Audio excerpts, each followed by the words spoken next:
দিল্লির বাজি জিততে কল্পতরু কংগ্রেস। পিয়ারি দিদির পর বেকারদের মাসিক ৮৫০০ টাকা ঘোষণা।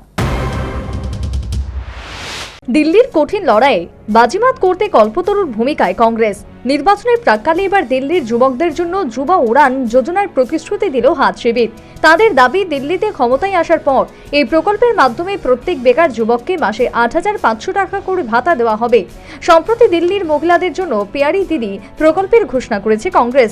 বাংলার লক্ষ্মীর ভান্ডারের অনুকরণে গত সপ্তাহে এই প্রকল্পের ঘোষণা করে কর্ণাটকের উপমুখ্যমন্ত্রী ডি.কে. শিবকুমার জানিয়েছিলেন, এবারে নির্বাচনে দিল্লিতে নিশ্চিত জয় পেতে চলেছে কংগ্রেস এবং আমরা সিদ্ধান্ত নিয়েছি নির্বাচনে জয়ের পর সরকার গঠন করে আমরা মহিলাদের জন্য চালু করব নয়া প্রকল্প পিয়ারি দিদি যোজনা, যেখানে প্রতি মাসে রাজ্যের মহিলাদের ২৫০০ টাকা করে ভাতা দেওয়া হবে, যেমনটা আমরা কর্ণাটকে চালু করেছি। উল্লেখ্য, নির্বাচনকে মাথায় রেখে দিল্লিতে প্রতিশ্রুতির ঘোড়া ছোটাচ্ছে সব রাজনৈতিক দলগুলি।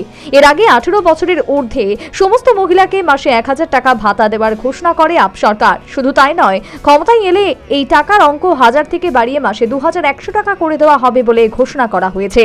তবে এই খয়রাতির লড়াইতে বিজেপির ইস্তেহারপত্র এখনো প্রকাশ্যে না এলেও শোনা যাচ্ছে সেখানেও এই খয়রাতির পথে হেঁটে বহু প্রতিশ্রুতি দিতে পারে তারা। National bureau report, news vanguard.